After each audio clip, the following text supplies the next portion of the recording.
கடவுள் கூறிய வார்த்தை. விளக்கம் என்னவென்றால், அமெரிக்க தேசத்தின் அதிபதி டொனால்ட் ட்ரம்ப், கடவுள் கேட்கிறாரு, அவன் என்ன அதிகாரம் படுத்தவனா?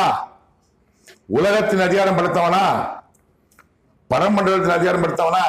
அந்த 20 நிபந்தனையோட போராட பாட்டினா பார்த்தீங்களா? அதுக்கு இந்த கேள்வி கடவுள் கேட்கிறாரு. அவன் என்ன அதிகாரம் படுத்தவனா? உலகத்தின் அதிகாரம் படுத்தவனா? பரமண்டலத்தின் அதிகாரம் படுத்தவனா? ஏன் சித்தம் என் திட்டம் இஸ்ரேல் பாலஸ்தீனா போல் தொடரும் தொடரும் தொடரும்.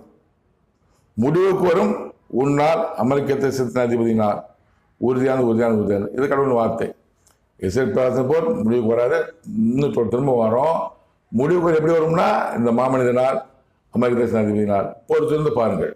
6/10/2022 என்று என்னிடம் இந்த தேவனாகிய கர்த்தர் கடவுள் குறித்த தரிசனத்தை இப்போது நீங்கள் கேட்கலாம்.